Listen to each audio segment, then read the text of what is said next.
Sudah, Bu. Udah, Bu. Sip. Sudah, Ibu. Nah, alhamdulillah. Nah, ini sebenarnya juga sama ya, seperti psikoanalisa yang kemarin ya. Kita apa namanya mempelajari kembali ya behavior terapi itu seperti apa.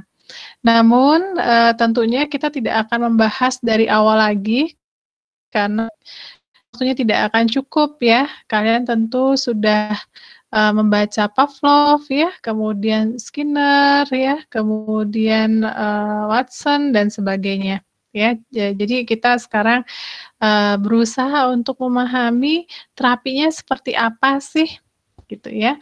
Alhamdulillah kita bersama dengan Bu Azizah yang juga kalau tidak salah modifikasi itu yang buat.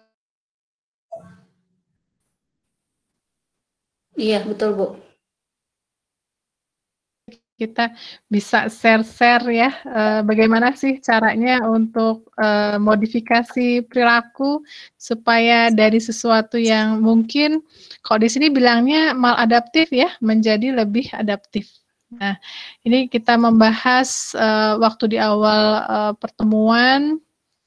Kalian di psikologi tentunya sudah mempelajari Ivan Pavlov ya, kemudian juga ada Skinner, nanti kita bahas Skinner dan sebenarnya mereka-mereka ini yang mendasari dari terapi-terapi perilaku yang sekarang behavior terapi yang banyak sekali ya, banyak sekali bentuknya gitu ya, treatmentnya banyak sekali.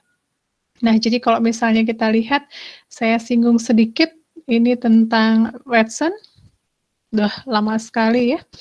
Jadi dia membawa psikologi yang introspektif ke paradigma behaviorisme yang radikal. Jadi waktu dulu dia hanya percaya pada perilaku yang overt ya, yang bisa terlihat, yang bisa dipahami ya, karena sesuatunya sangat objektif gitu ya. Bisa dikumpulkan, bisa dihitung ya, kemudian bisa dianalisa. Jadi dia berargumentasi bahwa emosi manusia itu seperti rasa takut ya, itu bisa dikondisikan ya. Salah satu contohnya kalau misalnya orang tua kalian yang paling mudah ya, orang tua kalian takut sama kecoa, teriak-teriak lihat kecoa, maka secara tidak sadar juga kalian juga modeling ya perilaku tersebut dan tiba-tiba kalian juga jadi takut tuh sama kecoa gitu ya.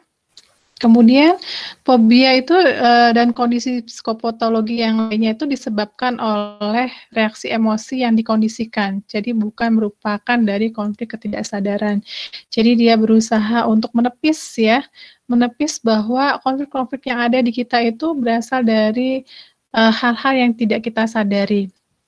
Nah, kemudian dilanjutkan oleh Orval Hobart ya, mengaplikasikan ke arah klinis untuk mengatasi masalah eneurosis pada anak. Jadi mungkin kalian juga pernah membaca atau mungkin sebelumnya juga sudah pernah dibahas ya tentang hal ini ya, eneurosis pada anak, di mana menggunakan alarm gitu. Jadi kalau misalnya kandung kemihnya sudah mau penuh, maka alarmnya berbunyi gitu, dan anak harus misalnya pergi ke toilet. Ya, kemudian berikutnya adalah Skinner. Nah, sampai sekarang ini masih dipakai ya, terutama untuk individu-individu autism ya, menggunakan operant conditioning ya. Nah, kita lihat kalau John Dollard Neil Miller itu melakukan reinterpretasi ya konsep dari psikoanalisa ke dalam perspektif stimulus respon. Jadi hipotesisnya itu kecemasan itu sulit dihilangkan karena secara natural manusia selalu menghindari situasi yang dianggap akan menghasilkan perasaan tersebut. Ya, jadi memang kita itu selalu cemas ya, kebanyakan kita punya kecemasan, bagus kalau misalnya dalam tataran tertentu karena itu membuat kita lebih waspada, tapi naturalnya memang kita selalu menghindari sesuatu yang tidak nyaman buat kita. Salah satu contohnya mungkin yang sehari-hari di kalian adalah ketika diminta untuk presentasi gitu ya. Walaupun sudah biasa presentasi, tetap aja ada perasaan cemas gitu ya. Gimana sih nanti kalau misalnya ditanya nggak bisa jawab, gimana nanti kalau misalnya aku salah nerangin dan sebagainya. Gitu ya. Jadi tetap aja ada muncul perasaan itu dan kita berusaha untuk menghindarinya. Itu natural aja. Ya. Nah, di sini menggunakan kecemasan sebagai alarm untuk menjauhi situasi yang menyebabkannya. Jadi membangkitkan kecemasan sehingga perasaan takut terhadap suatu situasi dapat terrepresi. Nah, salah satunya kalau misalnya dilihat apa ya kira-kira, kalau saya biasanya kecemasannya itu lebih ke arah situasi yang paling sering sih biasanya itu adalah berbicara di depan umum biasanya. Misalnya memberikan workshop, seminar gitu ya, walaupun udah biasa ya tetap aja ada perasaan nanti gimana ya gitu. Tapi apa ya, memang harus di counter ya. Kalau saya pakai kognitif gitu ya, di counter bahwa kan biasanya juga udah sering misalnya ya, atau ini kan udah takdir biasanya. Udah sesuatu jalan takdir yang harus dihadapi, jadi mau gimana lagi, udah aja maju. Nah, biasanya seperti itu sih, supaya membuat merilis kecemasannya. Nah, kemudian ada lagi dari Joseph Wolf, ya, dia mengungkapkan tentang counter conditioning.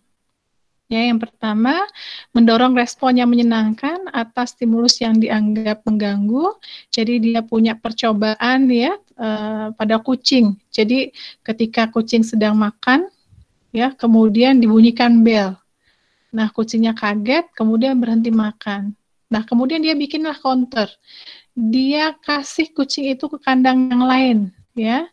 Jadi kucing itu dikasih makan, tapi di situ juga dia tidak diganggu sama bunyi bel. Jadi di satu sisi ini sebelahan ya, tempatnya sebelahan ya. Di satu sisi dia dibiasakan dengan bel sehingga dia merasa tidak nyaman, tapi dia di counter dengan tempat kandang lain yang nggak ada belnya, sehingga dia mengalami dan punya kesempatan untuk merasakan makanannya tanpa diganggu.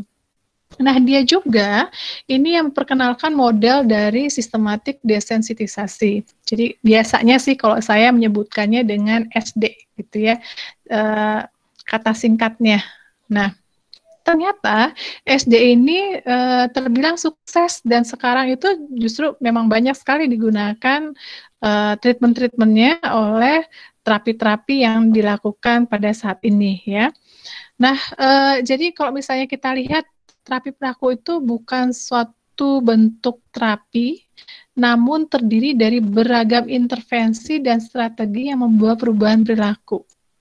Jadi kalau misalnya kalian lihat, intinya mah sama, misalnya ya operant conditioning, tapi pengemasannya itu berbeda, gitu ya. Jadi kalau misalnya kita lihat, nanti di sini ya. Nah, beberapa tuh berpendapat bahwa behavior modification itu merupakan tempayung ya, tempayung dari penggunaan prinsip belajar ya. Sedangkan kalau behavior terapi itu lebih ke arah perubahan perilaku yang maladaptif dan lebih ke arah klinis ya. Jadi kalau misalnya nanti kita lihat, nanti mungkin Bu Aziza juga akan sedikit membahas tentang apa sih misalnya modifikasi perilaku itu apa sih dihubungkan dengan behavior terapi ini. Nah, jadi kalau misalnya kita lihat ini istilahnya itu suka beragam ya, bergantian, ada behavior terapi, ada behavior modification, ada applied behavior analysis. Jadi nggak usah terlalu bingung ya, itu semuanya dasarnya sama, mbahnya sama gitu ya. Nah, apa yang akan kita pelajari saat ini di sini? Yaitu pertama adalah perilaku. Ya, kemudian perilaku itu kita bisa melihatnya dari perilaku normal, kemudian juga dari perilaku yang abnormal. Kemudian pendekatan saintifiknya seperti apa. Sedangkan poin ketiga dan keempat kita tidak akan membahas. Ya. Nah, perilaku itu seperti apa sih? Ya, jadi perilaku itu merupakan suatu yang dilakukan oleh manusia atau hewan ya, atau aksi yang muncul sebagai respon atas stimuli baik eksternal maupun internal. Jadi perilaku manusia itu sebagai urutan perilaku yang kompleks antara pengkondisian operan dan respon serta aktivitas kognitif di dalamnya. Nah, jadi kalau misalnya kita lihat zaman dulu kan melihat itu tadi Watson ya, melihat itu hanya yang overt aja perilaku. Memang sesuatu yang secara real saat itu dilihat seperti jalan, ya, bicara, lari, kemudian apalagi perilaku agresif gitu ya, semuanya terlihat dan semuanya itu bisa dihitung, ya. Nah, kalau misalnya perilaku covert itu berkembang kemudian, ya. Jadi di sini yang covert itu seperti perasaan, ya, ide, pikiran, sikap, self-talk, kemudian apa lagi? Beliefs, ya. Itu kan susah untuk diukur. Ya, jadi memang yang radikal yang zaman dulu sih menolak sesuatu ini karena memang belum kebayang mungkin ya. Tapi kalau misalnya sekarang justru yang hal-hal inilah yang berusaha untuk dirubah agar perilakunya pun berubah, ya. Nah, kalau misalnya kita lihat dari pendekatan saintifik, jadi semua model terapi perilaku menekankan pendekatan ilmiah yang ketat. Ya, jadi kalau misalnya nanti di Jonathan itu kan ada tabel-tabel ya, itu tabel kontingen manajemen, di mana itu sangat detail banget. Misalnya hari apa, apakah kamu melakukan berteman nggak dengan salah satu orang di bar tersebut di kafe itu misalnya ya. Kalau misalnya kamu berteman, misalnya kasih satu gitu. Kalau misalnya tidak berteman, tidak usah diapa-apakan gitu. Kalau berteman, maka kamu akan mendapatkan reward. Nah, semua itu tercatat, ya.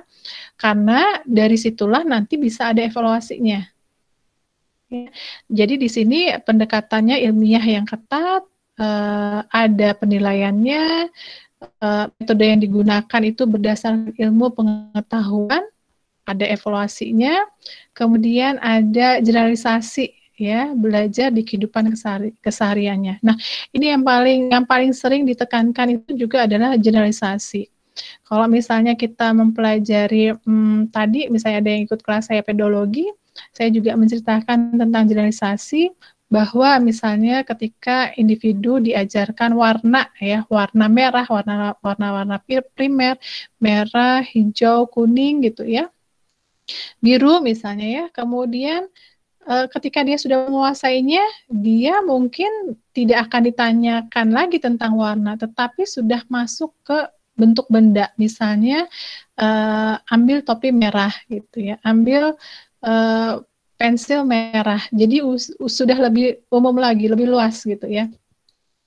Nah, semua perilaku baik normal atau abnormal itu diperoleh, dipertahankan, dan diubah melalui proses belajar yang sama dan melalui keterbatasan dalam genetik. Jadi kalian bisa melihat bahwa normal tidak normal itu semuanya adalah proses pembelajaran. Tapi di sini ada batasan-batasan juga di dalam keterbatasan genetik. Maksudnya adalah seperti ini. Kalau seorang individu misalnya dia depresi ya, atau dia misalnya ini yang psikologis ya, misalnya dia schizofren, tentunya kita harus melihat kembali apakah dia punya genetik tidak, ya, genetik untuk itu tidak gitu ya. Jadi konsep normal dan abnormalnya juga dilihat di situ juga gitu. Nah, kalau misalnya punya genetik seperti itu, artinya harus lebih waspada gitu ya. Bukan berarti nanti bawahnya akan seperti itu, enggak, tetapi harus lebih waspada. Misalnya orang tua kalian diabetes gitu ya, salah satu orang tua kalian diabetes, maka kalian punya faktor resiko seperti itu. Tapi belum tentu akan seperti itu kalau misalnya Anda menjalankan hidup sehat misalnya seperti itu. Nah, kemudian kepribadian merupakan kumpulan perilaku yang berulang-ulang, ya, terdiri dari perilaku spesifik atau apa yang dilakukan, dipikirkan maupun dirasakan individu. Ya, di sini digarisbawahi adalah perilaku yang berulang-ulang. Ya, jadi kalau misalnya di sini ini kan kalau behavior itu kan membahas tentang proses belajar. Maka kalau misalnya dia mengalami kesulitan dan dia misalnya masuk ke dalam kayak Jonathan ya, masuk ke dalam depresi, tentunya ada sesuatu dia yang salah gitu ya. Dan sesuatu itu misalnya perilakunya itu harus dirubah menjadi perilaku yang baru gitu. Nah, proses asesmen terhadap perilaku klien adalah proses yang ketat, terus-menerus, dan detail. Nah, di sini juga harus ada proses assessment sebagai landasan baseline dia terhadap kemampuannya. Jadi kalau misalnya kalian mau melakukan apakah itu modifikasi perilaku ya atau yang lainnya di bawah behavior terapi, maka itu harus selalu ada assessment-nya. Standar dia sebelum terapi itu berapa sih? Gitu ya, kemampuan dia sebelum terapi itu berapa sih, dan kemudian setelah diberi terapi atau treatment ini apakah ada perubahan atau tidak. Perubahan yang bagus, justru sebaliknya perubahannya malah perubahan yang buruk. Nah, itulah nanti ada evaluasinya. Nah, asesmen perilaku klien itu fokus kepada perilaku pada situasi tertentu dan mengamati determinan perilaku pada saat sekarang, bukan pada masa lampau. Ya, jadi kalau misalnya kita lihat, BT itu menggunakan behavior therapy maksudnya ya, menggunakan berbagai bentuk pengukuran yang bersifat fungsional dari permasalahan yang muncul. Bisa dilakukan dengan observasi, kuesioner, kemudian analisa functional analysis. Ya. Kemudian ini untuk mengidentifikasikan variabel yang mengontrol perilaku yang mendasarinya.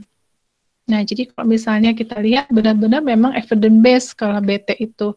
Jadi kalau misalnya kalian pun melakukan apapun treatmentnya ya, melakukan treatment harus selalu dilandasi dengan baseline dia seperti apa.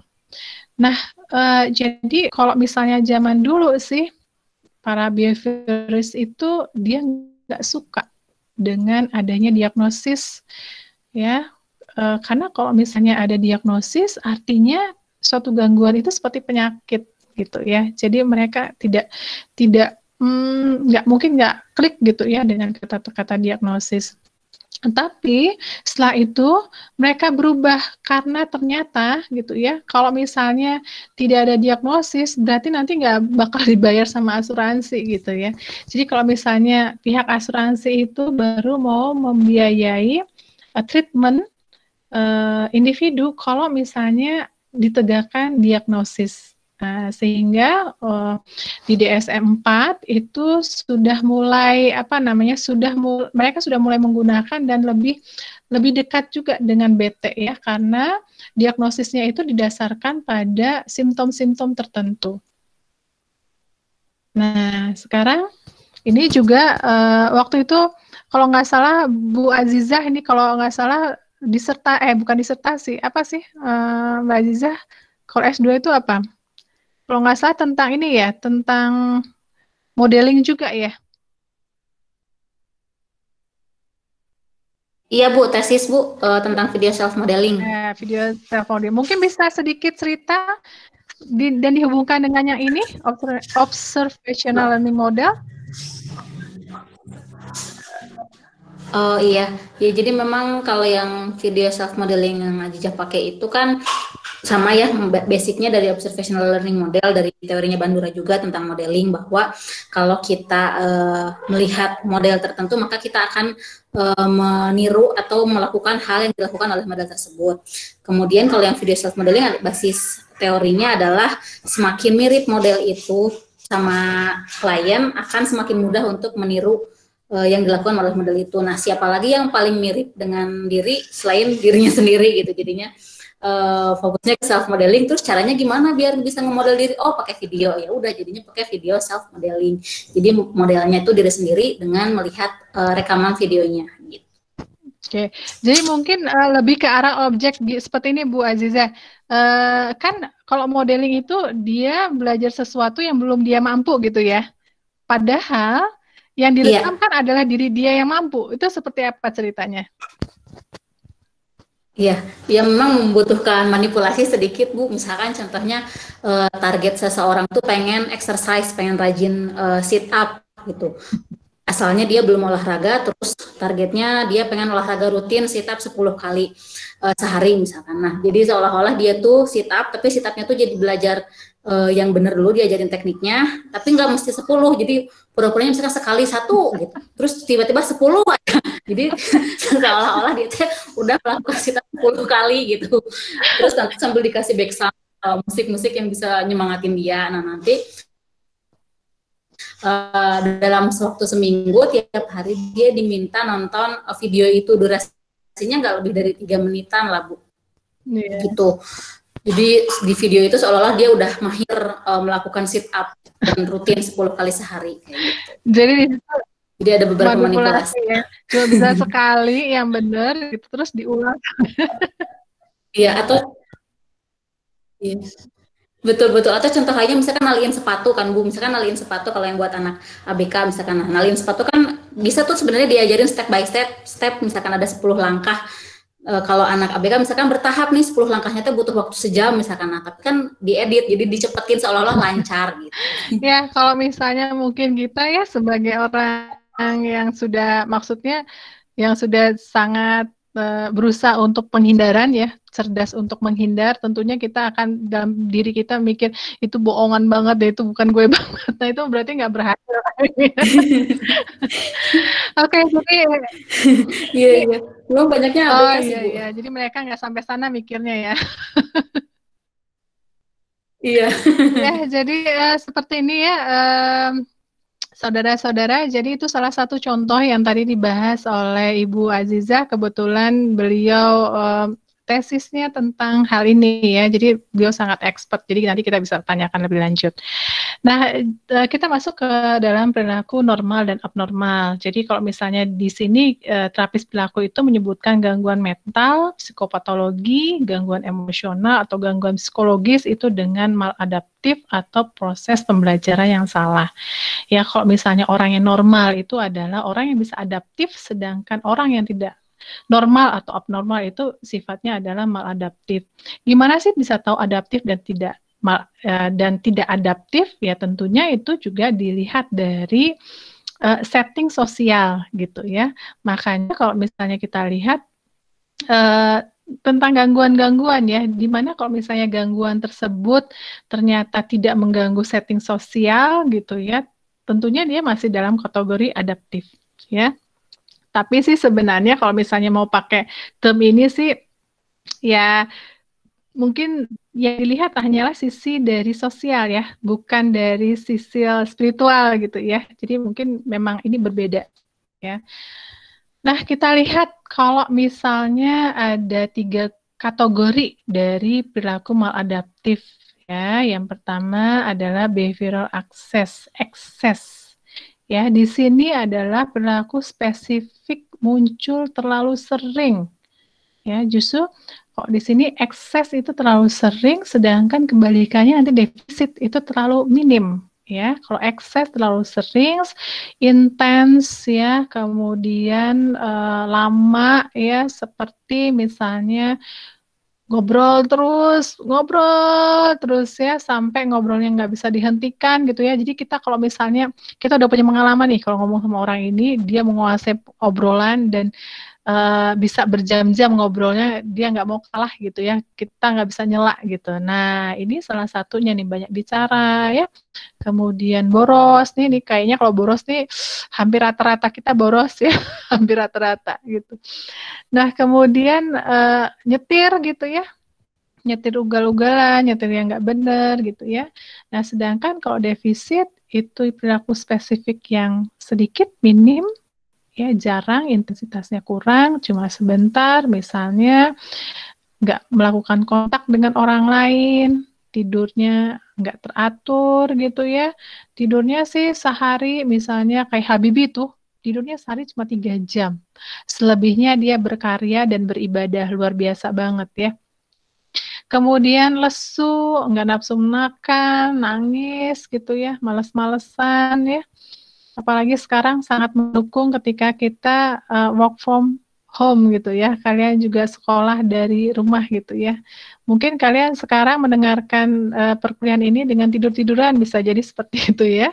Nah, kemudian yang ketiga adalah perilaku maladaptif yang lainnya, inappropriate stimulus control. Jadi di sini perilaku yang ditampilkan dalam waktu atau tempat yang tidak tepat ya. Salah satunya adalah ketika seorang anak kecil mengamuk di mall karena keinginan dia tidak terpenuhi.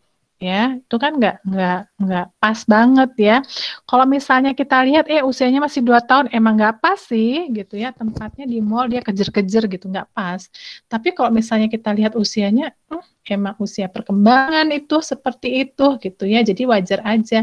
Nah, yang tidak wajar adalah ketika misalnya kayak kalian gitu ya. Kalau kalian gitu, terus histeris, ngamuk-ngamuk gitu ya di tempat umum. Nah, itu nggak wajar banget ya. Nah, itu yang sangat tidak tepat. Ini salah satu contoh klien saya, dia sudah kerja di salah satu kantor yang oke banget lah ya. Dia marah sama pasangannya, kemudian dia lari dari pasangannya dan dia di parkiran teriak-teriak, terus dia mau buka baju. Bayang ya, aneh banget. Padahal dia sebagai pegawai yang luar biasa banget, oke banget gitu. Tapi di sisi lain emosinya nggak oke banget gitu ya. Nah, ini termasuk perilaku yang maladaptif tentunya ya. Nah, kemudian kita lihat di sini, terapi perilaku itu menggabungkan prinsip-prinsip perilaku untuk menciptakan banyak model dari treatment yang berbeda. Ya, nah di sini ada contemporary behavior therapy, itu terdiri dari sejumlah besar variasi bentuk intervensi yang memadukan elemen-elemen kunci untuk intervensi spesifik dan permasalahan perilaku tertentu. Jadi banyak sekali sih sebenarnya pendekatan dari behavior therapy. Ada yang namanya verbal behavior therapy. Jadi dia turunannya dari applied behavior analysis ya, itu punya turunannya untuk lebih smooth banget dibandingkan dengan terapi perilaku ya, tapi dia menggunakan verbal. Kemudian di sini kita coba lihat model dari behavior therapy. Yang pertama adalah exposure therapy. Jadi justru ketika seseorang itu takut pada sesuatu, maka dia dipaparkan pada stimulus yang dia takut. Salah satu contohnya, misalnya saya takut banget sama ular misalnya ya, atau saya takut banget sama lintah gitu ya, atau yang lainnya lah ya. Maka saya akan diberikan langsung objek itu di hadapan saya. Itu ya, kebayang banget ya, malah histeris gitu. Nah, kemudian berikutnya adalah contingency management and behavior modification therapy. Nah, ini yang diberikan kepada Jonathan ya di kasus kita ya. Jadi Jonathan dikasih contingency management. Di sini berdasarkan prinsip operant conditioning prinsip ya. Di situ contohnya ada self direction dan juga ada self control. Nah, kemudian berikutnya ada yang tadi observational and modeling therapy ya. Jadi didasarkan pada kombinasi dari perilaku dan elemen kognitif. Ini juga biasanya digunakan dalam setting klinis. Ya, kalau misalnya tadi yang disampaikan Bu Azizah tadi kan kebanyakan buat anak-anak ABK, itu juga sebenarnya settingnya setting klinis pendidikan ya. Nah, exposure therapy yang seperti apa sih? Ya, di sini exposure therapy digunakan untuk mengatasi gangguan kecemasan dan respon afektif negatif lain melalui paparan situasi yang menciptakan emosi negatif. Ya, jadi kalau misalnya kita mau ngasih ini, kita harus meyakinkan bahwa klien kita atau orang tersebut itu aman, gitu ya. Dia nggak ada penyakit jantung, gitu ya. Dan penyakit-penyakit lainnya yang bisa membahayakan orang tersebut. Nah, jadi kita harus ngecek itu dulu. Kalau misalnya nggak ada, oke lah, bisa. Tapi ini juga harus dengan informed consent. Nah, saya punya filmnya, tapi saya belum bisa memperlihatkan di sini. Mungkin kalau saya bertemu dengan Bu Aziza, saya bisa share ke Bu Aziza dan Bu Aziza nanti bisa nge-share kepada kalian ya, karena saya cukup gaptek orangnya. Nah, jadi memang harus ada informed consent karena dia akan dipaparkan pada situasi yang dia tidak boleh menghindar gitu. Dia harus menghadapinya gitu ya. Jadi kalau misalnya di sini perilaku menghindar itu harus menjadi notifikasi ya. Kalau misalnya dia diberikan treatment kemudian dia menghindar, artinya dia mendapat dan dia berhasil menghindar ya. Justru dia mendapatkan penguatan negatif, tapi itu akan dia ulang-ulang terus gitu. Ya, jadi ini akan memperkuat perilaku maladaptifnya dia. Justru bukan mengurangi perilaku maladaptif, justru memperkuat perilaku maladaptif dia. Jadi memang harus ada informed consent yang oke gitu ya. Nah, terapi ini memaparkan klien pada stimulus atau situasi yang memunculkan respon emosional negatif, tetapi dalam lingkungan yang aman dan menghilangkan respon dia, yaitu menghindar. Nah, kalau di sini kan di film tersebut, jadi ada seseorang yang dia sangat takut ketinggian. Padahal pekerjaannya itu selalu berdekatan gitu dengan ketinggian, sehingga dia nggak pernah bisa mengerjakan pekerjaannya dengan baik. Ya, sedangkan dia punya saudara kandung, justru saudara kandungnya itu sangat berani, ya, justru tidak ada rasa takut dengan ketinggian. Nah, dia merasa bahwa dia harus diterapi, sehingga akhirnya dia pergilah ke suatu kota, kalau nggak salah di Jerman atau di mana gitu, dia orang mana gitu ya, pergi ke sana. Kemudian dia minta untuk dilakukan yang namanya flooding ya. Kemudian flooding itu yang sama seperti ini ya, langsung diberikan pada objek yang dia takuti. Nah, ketika pertama profesionalnya ngobrol sama dia, apa yang akan dia lakukan, kemudian dampaknya seperti apa, semua diceritakan dengan jelas. Kemudian dia inform consent juga bahwa dia mau.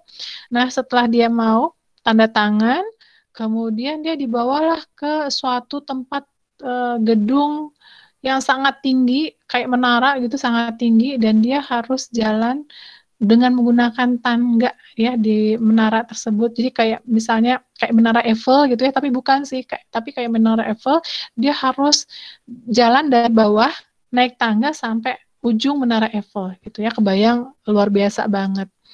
Nah, dan dia nggak boleh menghindar gitu. Jadi dia ditemani oleh terapisnya dan akhirnya dia bisa melakukan hal tersebut. Nah, ketika dia melakukan hal tersebut, dia mulai ada rasa bangga ya. Maksudnya dia berhasil nih.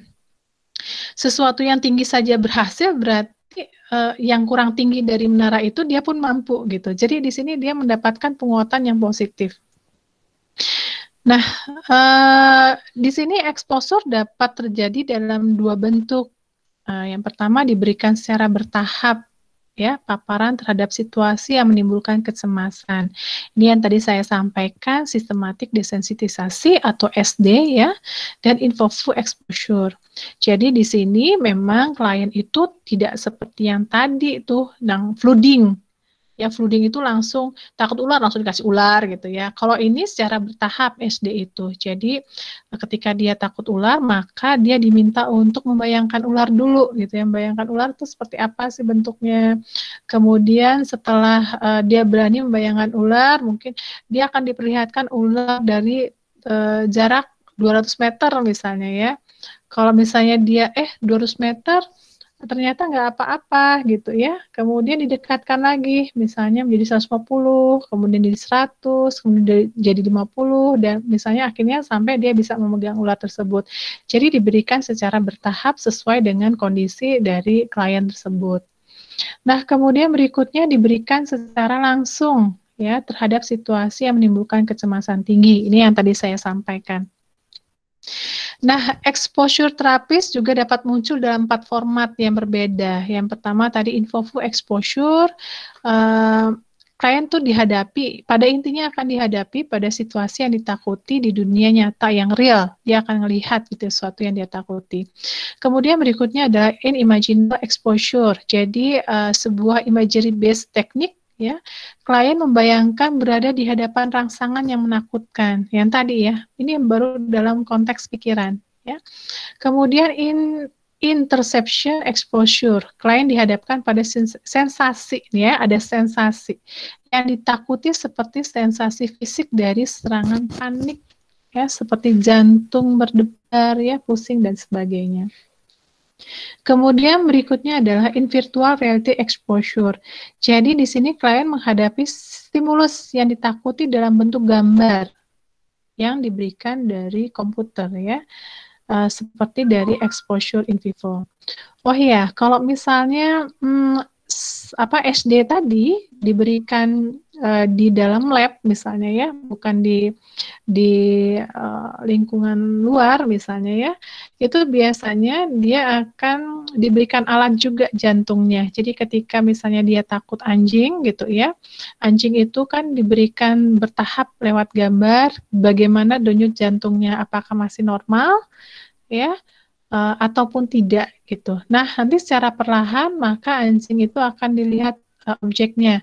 Nah, di situ nanti detak jantungnya akan terlihat semakin cepat. Semakin anjing itu dekat, maka semakin cepat jantungnya. Jadi kita lihat memang bahwa dia ini memang objektif, dia takut terhadap objek anjing. Nah, itu biasanya kalau di lab, ya. Nah, di sini yang akan kita bahas itu nanti yang akan ada tanda bintang, ya, sistematik desensitisasi. Kemudian untuk yang lainnya tidak, secara sekilas saja di sini ada assertive training, di mana diajarkan ekspresi yang tepat, ya, ekspresi yang tepat, nggak ganggu orang lain, misalnya ekspresi wajah, ya, posturnya harus seperti apa, kontak mata seperti apa, kemudian kalau misalnya menolak permintaan orang lain seperti apa, dan sebagainya. Kemudian berikutnya yang flooding, ini yang tadi saya sampaikan, langsung diberikan pada objek yang ditakuti. Ya, flooding itu artinya apa ya, banjir gitu ya, diberikan langsung ya, intinya seperti itu, banjir. Nah, implosif terapi berdasarkan flooding dan respon pencegahan diawali dengan bayangkan. Jadi di sini ada proses bayangkan terlebih dahulu. Kemudian berikutnya ada movement desensitasi and reprocessing. Jadi di sini untuk klien dengan gangguan stres pasca trauma dan kondisi kecemasan lainnya. Jadi di sini ada penggabungan dari flooding, counter conditioning, EMDR dan sebagainya. Jadi ini sebenarnya ini sekarang lagi sangat berkembang, ya, di mana salah satu caranya, kan mungkin nanti bisa lihat di YouTube, tapi di film saya juga ada sih, yang nanti akan saya share ke Bu Aziza. Jadi dia diminta untuk melihat suatu titik, kemudian dia diberi perlengkapan, perlengkapan seperti EEG gitu ya di kepala gitu ya, kemudian dia disuruh melihat suatu cahaya yang nanti cahaya tersebut akan berpindah dari satu titik ke titik yang lainnya gitu ya. Dia melihat itu selama beberapa waktu dan beberapa kali gitu ya. Kemudian nanti dicek seperti apa, dan saya terus terang tidak mendalami hal ini, cuma yang saya tahu trauma-trauma itu juga akan hilang nantinya. Seperti itu sih yang saya tahu. Nah, kita masuk ke SD ya. Nah, di SD ini merupakan sebuah metode terapi perilaku untuk fobia, ya, berbasis rasa takut yang mengekspos klien dengan kenyataan atau secara imajinatif terhadap situasi yang memicu kecemasan. Ya, jadi ini tadi sudah saya sampaikan juga. Teknik ini didasarkan pada konstruksi hierarki rangsangan yang menghasilkan kecemasan. Jadi kalau misalnya kita lihat tahapannya seperti apa sih? Tahapannya yang pertama adalah kita harus tahu kecemasannya seberapa tinggi sih gitu ya kecemasannya. Kemudian tahap kedua adalah kita memberikan relaksasi kepada klien, dan tahap ketiga adalah desensitisasi. Nah, kita masuk ke dalam tahap yang pertama ya. Anxiety hierarchy. Jadi kita di sini mengukur kecemasan dia seperti apa, ketakutannya seperti apa dengan menggunakan Subjective Unit of Discomfort atau SUP. Nah, biasanya kalau saya sih langsung aja, karena nggak punya alatnya, langsung aja pakai range ya. Saya akan bilang kalau misalnya kamu takut, ada A misalnya, 0 itu kamu tidak takut, 100 itu kamu takut banget. Kamu ada di range mana gitu. Nah, biasanya buat orang yang ambivalen ya, buat orang yang ambivalen dan pengen aman, biasanya dia akan bilang 50 gitu. Ya, kalau kayak gitu kan kita bingung ya kalau 50 gitu ya. Setengah takut setengah enggak kan. Jadi biasanya saya akan bilang, biasanya nih ya, saya akan bilang 50 enggak termasuk deh. Jadi biar dia mikir lebih jauh gitu ya. Nah, ini kita akan kasih ukuran tersebut, nanti kita bisa tahu, oh ternyata kecemasan dia itu adalah 80. Jadi kan kita tahu memang dia sangat cemas ya. Karena kalau misalnya nggak pakai ukuran, kecemasan setiap orang itu berbeda. Jangan sampai kita sebagai terapis, kita menggunakan kecemasan kita, mempersepsi kecemasan kita sebagai kecemasannya dia. Nah, kemudian ditentukan berdasarkan parameter yang jelas nih ya. Tadi ada ukurannya, kemudian terapis dan klien itu bekerja sama menentukan parameter yang dimaksud itu seperti apa. Nah, salah satu contohnya di sini ada individu dia sangat takut sekali untuk terbang gitu ya. Sangat takut sekali untuk terbang. Mungkin Bu Azizah bisa membantu saya untuk menjelaskan. Nah, di sini ada pertama kali dia, ya mangga Bu Azizah. Yang cemas yang dari pertama itu, Bu? Iya, dari pertama itu bagaimana dia mau naik pesawat nih ya. Kan dia mau naik pesawat itu untuk membuat suatu keputusan ya untuk naik pesawat. 1 bulan sebelumnya itu sudah ada 5 level kecemasannya gitu ya, sampai level 100 nih gitu. Kemudian misalnya dia mau beli tiket ya 2 bulan sebelum terbang misalnya, itu udah naik ke 10 tuh dan sebagainya. Mangga Bu. Oh ya, jadi kayaknya ngejelasinnya dari awal, dari yang 10 dulu ya Bu ya? Iya, dari awal yang 10 ya. Dari yang calling and purchasing tiket dulu. Oke, jadi level cemas itu kan meningkat nanti sampai akhirnya di paling ujung yang 100 itu airplane angles down, mendarat. Cuma dari yang pertama itu mulai dari di level 5 yang paling bawah itu ada making decision, kok kepotong ya?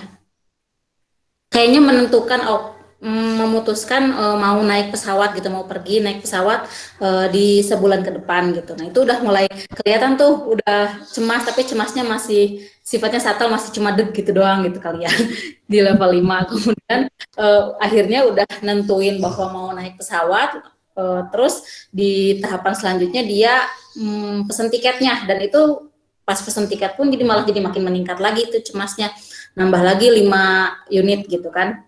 Karena sudah beli tiket udah wah kebayang nih bakal mau naik pesawat. Nah, terus pas waktu hari hanya pas mau naik pesawatnya itu kan dari jalan rumah ke bandara itu bikin makin intens lagi gitu kecemasannya gitu kan, nambah lagi 5 unit.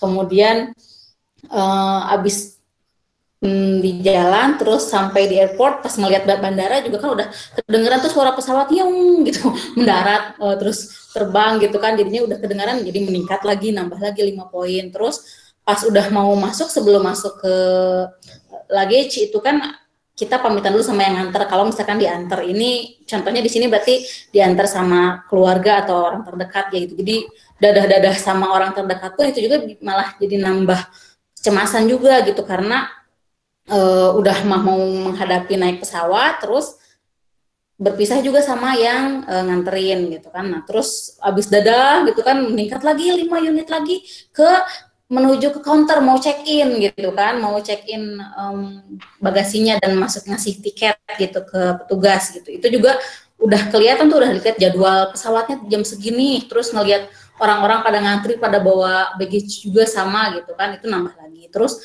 sampai ke petugasnya diperiksa bagasi pun itu nambah lagi karena misalkan entah khawatir bagasinya rusak atau misalkan ada bagasi atau enggak, misalkan dibawa di kabin atau enggak kayak gitu. Jadi nentuin bawa bagasi atau kayak gimana. Terus habis check in masuklah ke custom gitu kan, masuk ke area pesawat, naik ke pesawat itu udah kelihatan kan, udah kelihatan sosok pesawatnya, itu juga bikin makin cemas lagi, meningkat sampai 40 unit gitu kan. Kemudian duduk di pesawat, pasang sabuk, itu juga udah makin mendekati nih menuju keberangkatan gitu kan, udah mau naik pesawat pakai sabuk pengaman. Dan akhirnya sampai ke 50 subjective unit itu ketika pesawatnya take off gitu kan, atau lepas landas gitu. Terus nanti biasanya deg-degan tuh kan, bunyinya gimana, geger-degan gini kalau misalkan terbang pesawatnya gitu ya. Nah itu deg-degan, tapi pas sudah naik ke atas gini tenang dulu tuh, udah reda. Cuma pas di ketinggian tertentu biasanya kapten ngumumin nih, kita berada di ketinggian 10.000 kaki misalkan gitu, atau diumumin lah, atau silahkan lepaskan sabuk pengamanan, langsung itu nambah lagi 5 poin gitu, 5 unit gitu ya. Terus dan kelihatan tuh nanti pesawat kita udah bisa ngintip di jendela, oh ternyata ngelayang, terus di bawah ada, kita bisa ngelihat awan atau ngelihat daratan gitu, atau ngelihat laut, apapun itu, jadi kelihatan bahwa kita tinggi banget dan jauh dari daratan, itu bakal bisa jadi ningkatin unit kecemasannya lagi. Kemudian sama makin meningkat lagi ketika ada di ketinggian tertentu terus mengalami turbulensi. Turbulensi itu kalau misalkan pesawatnya berguncang gitu kan ya, ada apa-apa kan biasanya kalau di film-film, kalau yang berguncang amankan pakai oksigen segala macam gitu, terus khawatirnya kan bisa jatuh atau ada kecelakaan gitu, itu pun bisa nambah lagi discomfortnya. Kemudian abis turbulensi biasanya nanti udah mulai tenang lagi dan bersiap untuk mendarat. Untuk pas mendarat tuh udah siap-siap lagi, udah deg-degan lagi, soalnya kan biasanya pas mendarat tuh ada sensasinya kayak turun dari lift gitu kan, jadi ada gitu gimana ya sensasinya teh. Nah di sensasi itu pun bikin discomfortnya nambah gitu kan. Kemudian sampai si pesawatnya mendekati bandara, kelihatan meningkat lagi terus sampai plek si pesawatnya sampai banget di bandara, dan pilot mengumumkan bahwa kita sudah sampai di tujuan kayak gitu. Gitu mungkin Bu. Iya. Kayak jadi dongeng. Jangan pada tidur ya. Nah, jadi memang kenapa pas landing itu memang proses mendarat itu dia puncak, karena memang proses mendarat itu, kalau misalnya kalian tahu, proses take off dan proses mendarat itu adalah proses yang sangat krusial di dalam penerbangan. Itu adalah proses yang resiko tinggi untuk terjadi kecelakaan ya. Jadi mungkin saja dia punya pengetahuan tentang hal tersebut ya. Makanya dia meningkat tuh menjadi 100 gitu. Tapi mungkin setelah pesawat berhenti parkir gitu ya di tempatnya, maka itu langsung menghilang. Nah, jadi ini salah satu gambaran bagaimana sih sebenarnya anxiety hierarchy tersebut ya. Nanti ini bisa kalian gunakan juga ketika kalian jadi BK gitu ya. Nah, kemudian berikutnya tahap kedua adalah tahap memberikan relaksasi pada klien. Jadi dia diajarkan gimana sih caranya untuk supaya nggak cemas gitu ya. Nah, salah satunya adalah dengan deep muscle relaxation ya. Bisa dengan deep muscle relaxation, bisa juga dengan nafas dan membuang nafas dengan tepat gitu ya. Ini semuanya bisa dilakukan sesuai dengan apa yang diharapkan atau sesuai dengan kliennya seperti apa.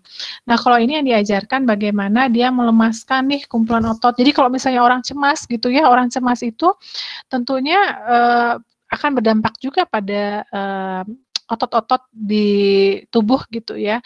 Jadi tegang ya, kebayang ya kalau misalnya kalian tuh kerasa kok belakang kepala tuh ini banget, kenceng banget kayaknya ototnya gitu ya, pengen dipijitin, pengen dikasih minyak ya, karena memang kalau misalnya kalian sedang tegang atau misalnya lagi kalian akan menghadapi sidang skripsi, itu menjelang hari-harinya itu luar biasa kecemasan meningkat gitu ya, dan itu berdampak pada tubuh.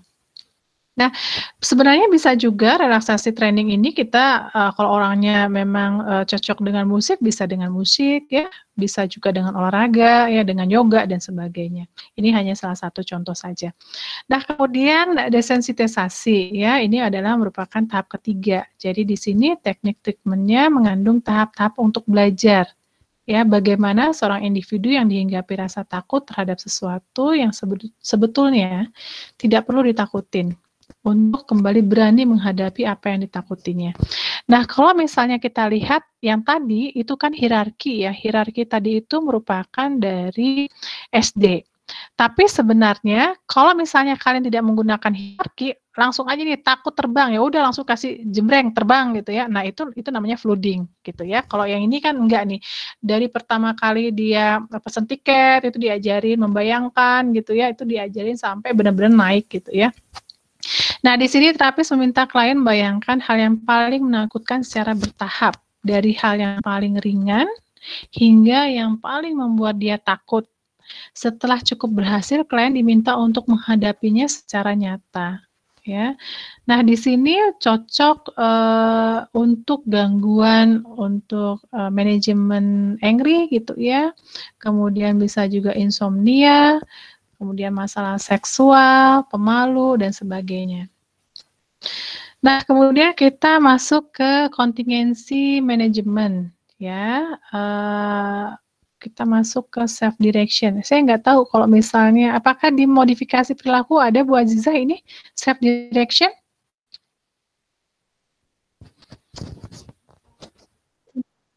Ada Bu, biasanya masuk ke self management judulnya. Oh gitu. Jadi pakai sendiri. Mungkin bisa disampaikan sama Bu Azizah sedikit tentang self direction. Oh iya, jadi kalau misalkan terapi atau teknik-teknik lainnya itu kan biasanya sama terapisnya dipandu gitu, tahapannya begini-begini, terus si kliennya tinggal ngikutin. Tapi kalau kayak self direction, which is bagian dari self management, biasanya yang jadi sentralnya itu adalah si kliennya. Jadi si kliennya yang ngatur sendiri programnya mau kayak gimana, terus jadi fungsinya si terapis ini hanya jadi kayak semacam fasilitator aja, mendampingi apakah memang sudah on the track, tercapaikah programnya, atau misalkan metodenya juga sudah sesuaikah, sudah cocokkah dengan si klien tersebut. Tapi yang menjalani dan yang merencanakan itu si klien terlibat aktif, kayak gitu sih Bu. Ya, jadi sebenarnya di sini kalau misalnya klien juga punya pengetahuan, tapi pengetahuannya tidak mumpuni, memang dia akan didampingi oleh terapis ya. Dan biasanya sih klien juga akan secara berkala menyampaikan progres dia ke terapisnya, dan nanti akan dilakukan evaluasi. Kita lihat saja sebagai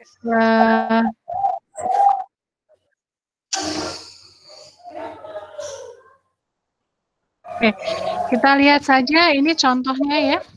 Ini klien, dia perlu untuk mengelola dirinya, untuk dirinya sendiri.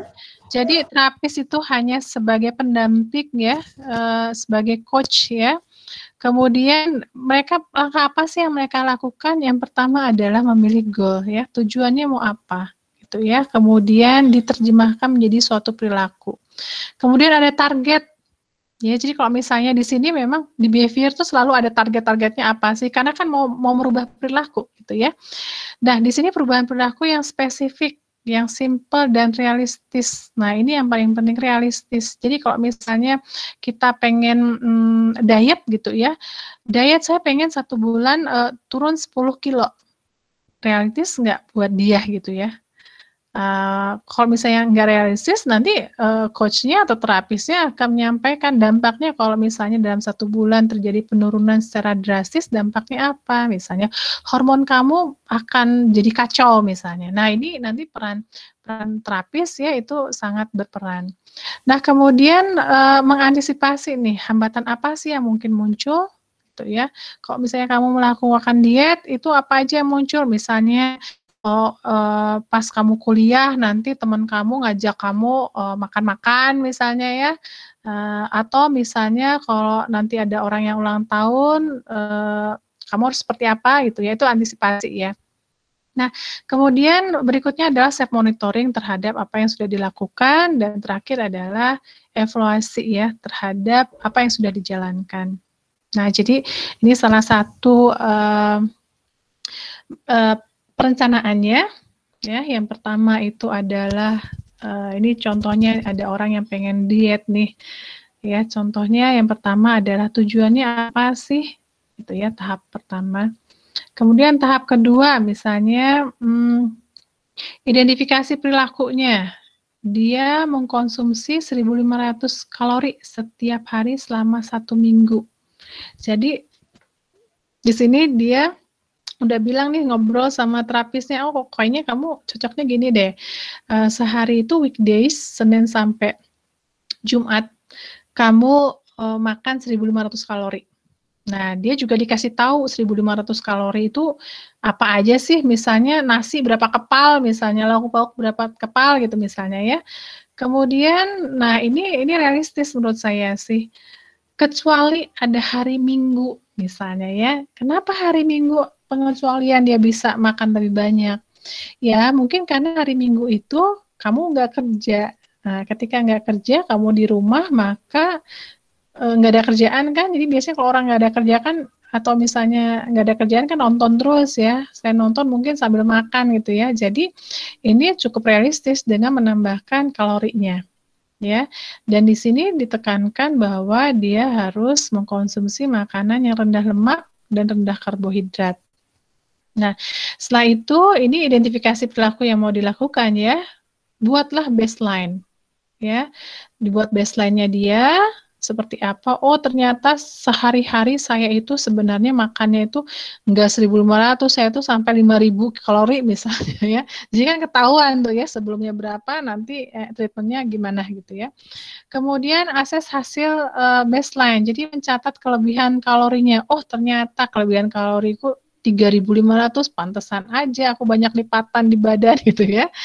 Nah, kemudian setelah itu adalah monitoring perilakunya. Ini kan setelah akses baseline itu kan diberikan treatmentnya ya. Kemudian dimonitoring perilakunya, apakah dia bisa menjalankan benar seperti yang seharusnya sehari 1.500 atau seperti apa. Kemudian nih antisipasi hambatannya. Antisipasi hambatan adalah jangan banyak makanan di rumah gitu ya. Jadi kalau misalnya kalian nonton, waktu itu saya nonton film drakor gitu. Jadi di lemari esnya itu kosong gitu ya. Kosong banget. Kemudian kalau saya pikir ya ini saya pikir waktu saya nonton sih ya, makanya saya gagal diet ya gara-gara lemari kulkas saya itu semuanya penuh makanan gitu ya. Nah, di sini antisipasinya adalah mengosongkan lemari es dari makanan-makanan yang dianggap nggak sehat gitu ya. Kemudian tahapan ketujuh adalah menjaga konsistensi perilaku. Jadi bagaimana sih mengatur uang saku yang akan digunakan untuk makan atau minum sesuai dengan target kalori. Nah, kalau misalnya kalian nggak pengen jajan banyak nih, kalian dikasih uang sama orang tua hanya untuk makan, misalnya 500.000 misalnya hanya untuk makan. Artinya 500.000 itu kan harus sampai 1 bulan. Nah, supaya sampai 1 bulan, maka kalian berusaha untuk setiap hari di dompet itu hanya ada 25.000, nggak boleh lebih gitu ya. Nah, itu juga salah satu dari antisipasi ya, salah satunya supaya kalian tidak beli jajan berlebihan ya. Nah, kemudian berikutnya adalah evaluasi progres. Nah, evaluasi progres ini nanti sama terapisnya sukses nggak dalam waktu seminggu atau 2 minggu dia melakukan treatment tersebut. Kalau misalnya dia nggak sukses, apa sih yang harus diperbaiki gitu ya. Nah, yang berikutnya adalah tahap ke-9, memberi kabar progres pada orang lain. Jadi tampaknya penting juga untuk menyampaikan kalau misalnya kalian sudah sukses nih menurunkan dalam 1 bulan 3 kilo misalnya ya, atau 5 kilo, sukses nih 5 kilo dalam sebulan. Kalian sampaikan kepada orang lain agar dengan tujuan kalau misalnya kalian sudah mulai terlena karena happy nih 5 kilo berhasil menurunkan berat badan, terus kalian malah terpesa sama teman kalian makan banyak gitu kan ya. Nah, ini teman kalian bisa mengingatkan kepada kalian gitu ya. Ini sebenarnya ini sih salah satu tujuannya ya. Selain memang membuat kita lebih bangga ya. Karena kebanggaan itu juga merupakan suatu reward yang bagus untuk kita. Nah, kemudian ini yang akan kita bahas, ya, tadi observational and modeling therapist, ada modeling, stress evaluation, problem solving, dan social skill training. Kita akan membahas tentang problem solving. Jadi kalau misalnya di sini prinsipnya observational learning itu tadi sudah disampaikan ya, merupakan modeling, sebuah teknik kognitif behavioral yang dapat digunakan sendiri atau dapat diintegrasikan ke dalam bentuk behavior terapi. Jadi di sini klien itu berusaha untuk meniru perilaku orang idolanya atau contoh yang akan dia pilih, dia ambil gitu untuk diadopt gitu ya. Di sini klien akan memberikan respon yang sama seperti yang model lakukan ketika menghadapi situasi yang sama bila konsekuensinya adalah positif. Nah, di sini saya pernah membaca buku juga tentang treatment BT gitu ya, behavior terapi. Jadi dia takut dengan ular, kemudian dia diperlihatkan dengan orang yang dalam satu kelompok orang-orang tersebut memangku ular gitu ya. Terus di situ berharap dia modeling ke kelompok tersebut bahwa oh ternyata ular itu tidak membahayakan gitu. Yang pada akhirnya dia berusaha untuk mendekati ular tersebut gitu ya. Nah, di sini contohnya misalnya klien mengalami kesulitan menolak ajakan orang lain. Maka terapis dapat mencontohkan kalimat penolakan yang sopan. Jadi diberikan contoh ya alternatif cara supaya kamu bisa nolak orang lain. Kan seringkali kita itu susah untuk menolak ajakan orang ya. Nah, karena kita tidak bisa menolak, maka kita jadi dalam tanda kutip sakit gitu ya. Nah, di sini terapis memberikan beberapa alternatif, tidak hanya satu alternatif. Di mana alternatif itu bisa kita pilih mana yang paling tepat terhadap situasi yang sedang dihadapinya. Nah, fungsi modeling yang pertama adalah untuk memotivasi diri kita. Ya, motivasi, kemudian prompting itu untuk membantu kita, kemudian teaching untuk mengajarkan ke kita, kemudian juga reducing anxiety untuk untuk mengurangi kecemasan kita. Jadi tampaknya sih sederhana ya, tampaknya ngelihat orang kayak gitu langsung niru gitu ya. Atau misalnya seperti ini di dalam perkuliahan, seringkali kan kita mendapati dosen marah-marah pada teman sebelah kita gitu ya. Dosen itu marah karena misalnya mahasiswa tersebut tidak pernah menyelesaikan tugas tepat waktu. Nah, kemudian dari situ kalian belajar, oh, ketika dosen itu marah ke temanku cuma diem aja, terus dia di akhir dia meminta maaf, dan ketika temanku meminta maaf, dosen itu jadi luluh gitu, dan dia jadi tidak marah lagi. Nah, proses kalian melihat situasi tersebut itu masuk ke dalam memori kalian, dan secara nggak sadar mungkin ya ketika kalian dimarahi juga oleh dosen di mata kuliah yang lain, kalian menggunakan alternatif terhadap pengetahuan sebelumnya yang kalian pilih gitu ya. Jadi kalian dimarahin dosen, kemudian kalian melakukan hal tersebut juga. Dilalahnya ini apesnya kalian, ternyata tipe kepribadian dosennya tidak sama dengan tipe kepribadian dosen sebelumnya. Jadi dia walaupun kalian udah minta maaf, dia tetap aja marah gitu ya. Artinya di situ ada proses tadi, ternyata ya aku modeling orang itu nggak tepat di situasi ini. Nah, mungkin aku harus meniru yang lainnya, bisa jadi seperti itu. Tapi intinya adalah proses modeling itu tampaknya sederhana, tetapi di kehidupan keseharian kita itu sesuatu yang sebenarnya lumrah, sangat biasa banget gitu ya. Nah, kemudian problem solving terapi di sini mengajarkan kepada klien untuk memahami, kemudian memecahkan masalah secara efektif dengan menggunakan cognitive and behavior intervention. Jadi di sini sudah masuk nih kognitifnya ya. Kemudian juga ada perilakunya di situ. Ya. Nah, tujuannya apa sih? Nah, tujuannya adalah mengajarkan kepada klien dalam mengatasi masalahnya. Ya, gimana sih? Dengan mengajarkan keterampilan yang dapat digeneralisasikan di kehidupan yang akan datang.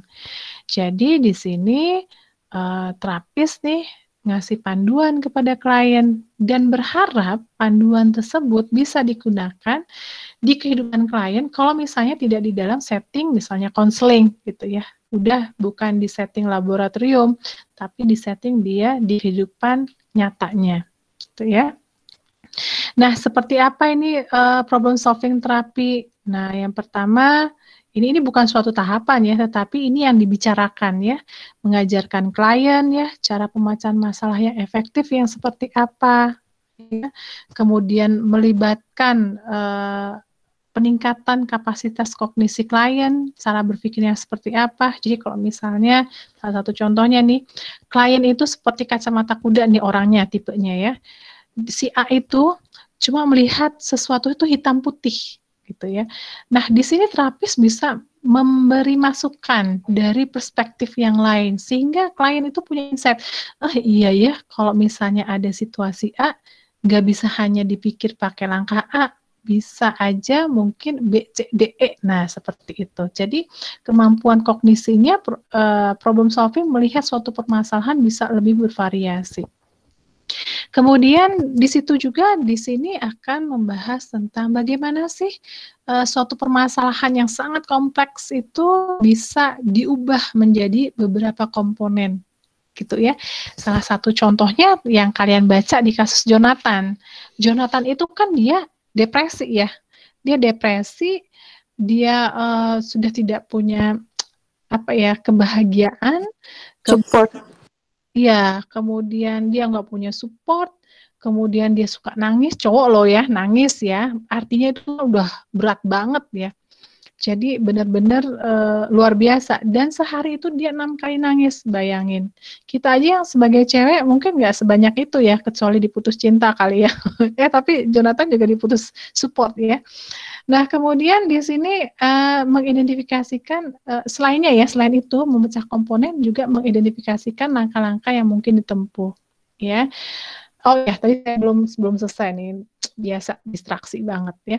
Nih, jadi tadi itu si Jonathan kan melihat permasalahannya itu sangat kompleks gitu ya. Dia nggak tahu mana yang ujung, mana yang ujung satunya lagi, pokoknya semuanya berundet gitu ya. Nah, ketika berundet itu, terapis membantu dia untuk melihat permasalahannya satu demi satu, ya. Nah, ketika melihat permasalahan satu demi satu, dia mencoba untuk mengurai dan mencoba untuk mencari alternatif permasalahan di tiap-tiap komponen tersebut, gitu.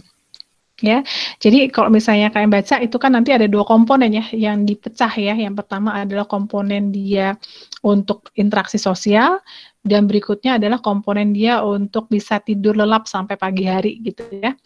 Nah, kemudian di dalam problem solving terapi juga di sini membahas tentang identifikasi langkah-langkah yang harus ditempuh, yang mungkin untuk ditempuh, kemudian juga mensupport klien untuk mencoba ya langkah-langkah yang sudah dipilih tadi untuk dilakukan, kemudian melakukan yang terakhir adalah menganalisis ya cost benefit dari solusi yang diambil. Ya, ini juga sifatnya evaluasi juga ya, apakah oke ataupun tidak oke gitu ya. Nah, seperti apa langkah-langkah terapinya? Kalau misalnya setting klinis selalu aja ada asesmen ya, dan behavior terapi itu selalu ada asesmen dan diagnosis. Ini penting sekali. Kenapa ada diagnosis? Karena memang perilaku itu bisa sama, simptom bisa sama, tetapi etiologi gitu ya, kemudian dilihat dari simptom-simptom yang lainnya ternyata bisa memiliki diagnosis yang berbeda.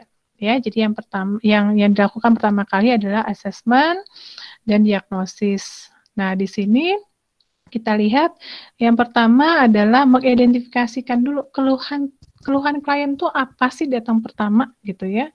Misalnya salah satu contohnya misalnya tentang yang paling banyak self harm ya. Yang paling banyak itu misalnya self harm, dia cutting misalnya, cutting. Kalau misalnya dia sedang sedih banget, sedang marah banget, dan tidak bisa melampiaskan kepada orang tersebut, maka salah satu cara, misalnya ini proses belajar yang salah dia ya, maka salah satu cara untuk bisa mereduce perasaan kemarahan saya, perasaan kesedihan saya dengan cutting misalnya. Nah, itu udah dapat permasalahan. Nah, kemudian berikutnya adalah ketika kita sudah mendapatkan permasalahan atau di awal, kita pasti akan melakukan edukasi kepada klien ya tentang apa yang akan dilakukan di dalam proses terapi.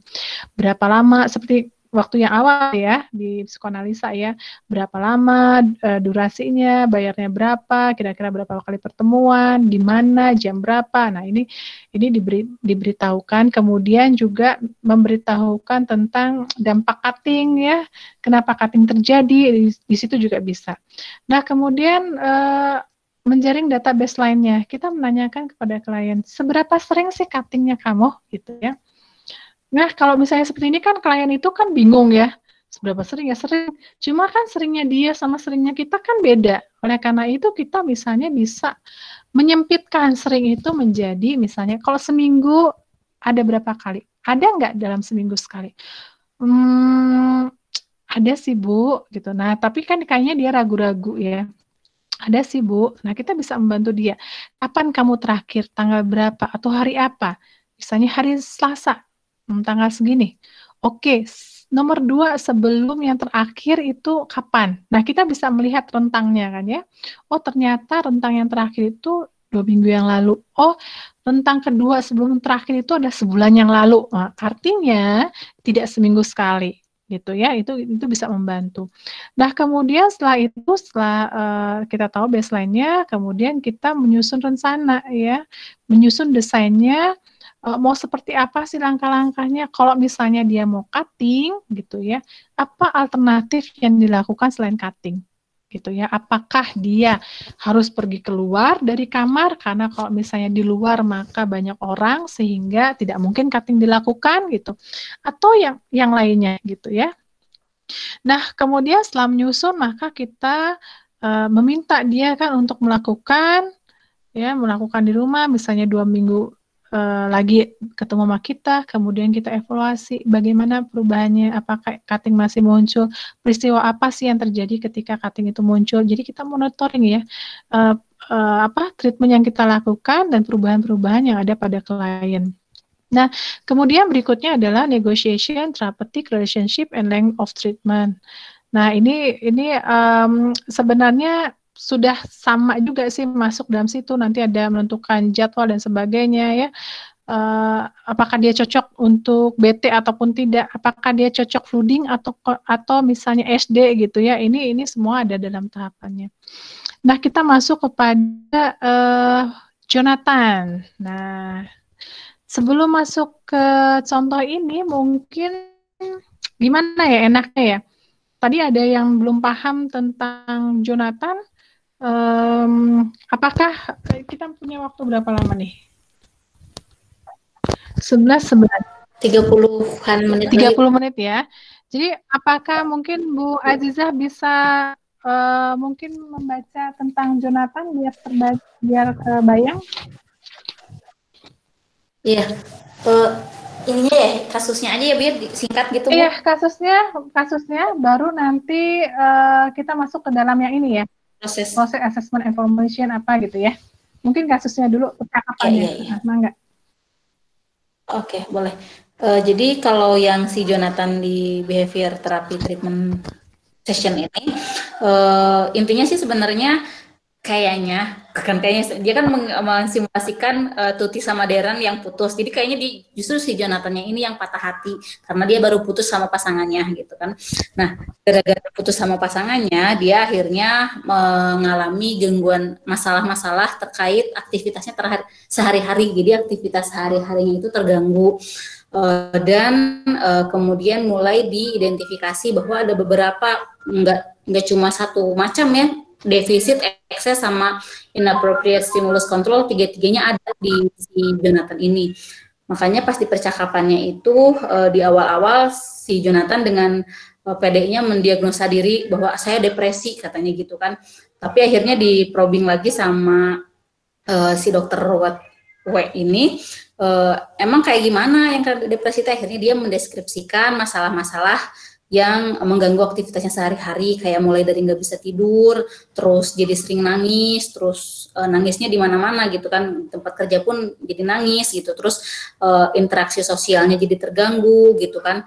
Jadi setiap ingat sama kejadian putus itu, dia jadi terganggu gitu pikirannya gitu kan.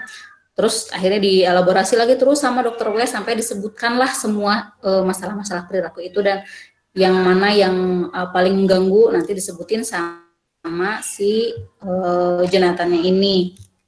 Kemudian setelah mengidentifikasi si masalah perilaku itu, akhirnya si Jonathan ditanya tuh, menurut kamu kalau misalkan di waktu luang biasanya senang ngapain gitu kan, senang aktivitas apa gitu. Terus disebutin lah dia senang, ya misalnya sebelumnya mulai dari, kalau jadi ingat sebelumnya kalau memori sama Tuti itu dia ngabisin waktu bareng, minum kopi bareng di pagi hari dan segala macam gitu kan. Nah terus akhirnya dipancing lah sama si dokter Wilson ini. Saya ingatnya dokter Watson mulu ya, temannya Sherlock Holmes. Sama dokter Wilson ini, terus gimana dong menurut kamu kalau misalkan sekarang udah nggak ngapa-ngapain, udah nggak bareng sama Tuti, apa dong yang bisa dilakuin gitu. Akhirnya dia ngasih beberapa ide gitu untuk melakukan aktivitas-aktivitas yang bikin dia enjoy, dan akhirnya bareng-bareng lah si Jonathan sama Dr. Wilson ini ngerancang kontrak perilaku yang mana yang mau dibenerin terlebih dahulu gitu. Jadi satu persatu sih tahapannya. Jadi satu perilaku dulu yang mau diubah, nanti kalau ini beres baru nanti kita lanjut lagi ke yang lain. Kurang lebih seperti itu, Bu. Dan teman-teman. Iya. Jadi kalau misalnya lihat kan sebenarnya Jonathan ini menurut kita ya, ketika sudah tahu komponen masalahnya itu tampaknya simpel banget gitu ya. Tetapi buat dia sebagai klien itu sesuatu yang berundet gitu, sesuatu yang nggak berpangkal dan berujung gitu ya. Jadi kalau misalnya dilihat di sini kan dia itu sampai, oh ya dia punya kebiasaan bahwa dia itu selalu bangun jam 2, jam 3 malam gitu ya. Dini hari bukan malam ya, jam 2, 3 dini hari. Biasanya dia akan bangun, kemudian dia akan ngerokok, habis ngerokok dia nonton TV, kemudian kalau udah selesai dia akan berusaha untuk tidur lagi, tapi kan dia nggak pernah bisa untuk tidur lagi gitu ya, karena sudah nonton TV kan artinya aktivitas otaknya juga wake up gitu ya, aktivitas otaknya udah aktif gitu, sehingga dia nggak bisa tidur, hingga dia memaksakan tidur. Biasanya dia baru bisa tidur jam 5, padahal dia jam 6:30 udah harus ngantor gitu ya. Jadi kebayang ya, 6:30 harus ngantor, tidurnya cuma sebentar, tentunya nggak fresh ketika kantor. Nah sampai di kantor ternyata dia juga tidak berhubungan dengan teman-temannya gitu ya. Setiap diajak makan siang justru malah dia kabur nih, dia avoidant banget, dia kabur justru ke kamar mandi, di situ dia nangis gitu ya, bayang cowok ya nangis. Jadi dia ngumpet di situ sampai teman-temannya pergi. Kemudian nanti kalau misalnya mungkin ya nggak diceritakan di sini, ketika teman-temannya udah datang dia sudah selesai nangisnya gitu. Nah kemudian pulang kantor dia ke rumah lagi dan ya sendirian lagi di rumah. Padahal dia bilang kok dulu sebelumnya dia itu selalu ada temennya kan ya, kemudian kalau pagi-pagi tuh suka dikasih ngopi bareng gitu ya, suka ngobrol. Nah ternyata kebahagiaan dia itu diasosiasikan dengan relationship gitu. Ketika nggak ada relationship berarti udah nggak bahagia lagi gitu. Jadi di sini Dr. Wilson itu membantu dia untuk dapat insight, oh jadi kebahagiaan kamu itu ya. Oke, jadi kalau misalnya seperti itu apa yang dilakukan gitu ya. Apakah kamu pernah ini pergi untuk ke kafe atau dapat teman baru? Oh ya dulu gitu ya. Oh ya kenapa enggak sekarang? Bisa nggak kamu lakukan itu sekarang? Oh bisa gitu. Ya udah deh. Kita coba aja ya, kamu pergi ke kafe, terus paling enggak kamu kenalan satu orang gitu ya, satu orang dalam satu malam gitu. Kalau kamu berhasil, kira-kira kamu mau dikasih hadiah apa gitu ya, kamu sukanya apa? Oh aku sukanya nonton TV sama main game gitu. Oh oke, baiklah gitu ya, itu jadi reward kamu. Nah lihat di sini behavior selalu ada reward gitu ya. Oke, jadi kalau misalnya kamu bisa berkenalan dengan satu orang, maka reward kamu adalah kamu boleh main game selama 1 jam. Ih, cemen banget ya. rewardnya cuma main game 1 jam gitu. Tapi it works gitu ya buat si Jonathan tuh oke banget dan bekerja reward itu. Jadi ternyata satu sesi itu mereka sudah dapat solusi gitu ya, sudah dapat rencana. Dan sesi kedua dia bilang dong sama dokternya, dokter aku sudah bisa kenalan sama satu orang. Dia bilang ai gitu ya. Ya akhirnya dia merasa bangga ya, rewardnya itu juga adalah perasaan bangga bahwa dia berhasil mengatasi ketakutan dia untuk berhubungan dengan orang lain. Karena dia takut kalau misalnya aku berhubungan, nanti aku bakal digituin lagi gitu ya. Makanya nih kalau misalnya kalian putus cinta, ini bisa pakai behavior terapi juga gitu. Nah ternyata ketika dia melakukan itu gitu ya, dia bisa punya teman, ternyata fine-fine aja, tidak seperti yang dia takutkan. Nah kemudian yang kedua adalah tentang tidurnya. Dokter itu bilang, gimana kalau misalnya kamu bangun jam 2 dan 3, kamu minimal jangan turun deh kamu dari tempat tidur. Karena ketika kamu turun dari tempat tidur, kamu bakal susah untuk mengendalikan kamu harus tidur lagi gitu. Jadi kamu nggak turun. Kalau misalnya kamu nggak turun, maka kamu nggak akan ngerokok. Dan kamu pasti tidak akan nonton TV gitu. Karena rokok dan TV ada di ruang tengah misalnya ya. Oke deh, kata Jonathan ya. Oke, aku nggak akan bangun deh. Aku berusaha untuk tidur terus gitu. Dan ternyata dia bisa mampu. Nah, jadi ketika misalnya dia datang dan dievaluasi dia berhasil, itu merupakan suatu hadiah tertentu buat dia. Dan ternyata itu membuat suatu kebahagiaan buat diri dia. Jadi dia bilang, ternyata aku bisa loh. Ternyata aku juga bisa punya teman dan itu dapat jadi punya supporting yang baru ya. Jadi depresinya pun itu menurut di sini ya, itu dari proses hasil belajarnya dia gitu ya, yang dulunya lonely kemudian menjadi ada temannya. Nah kita masuk ke yang ini, kelihatan nggak?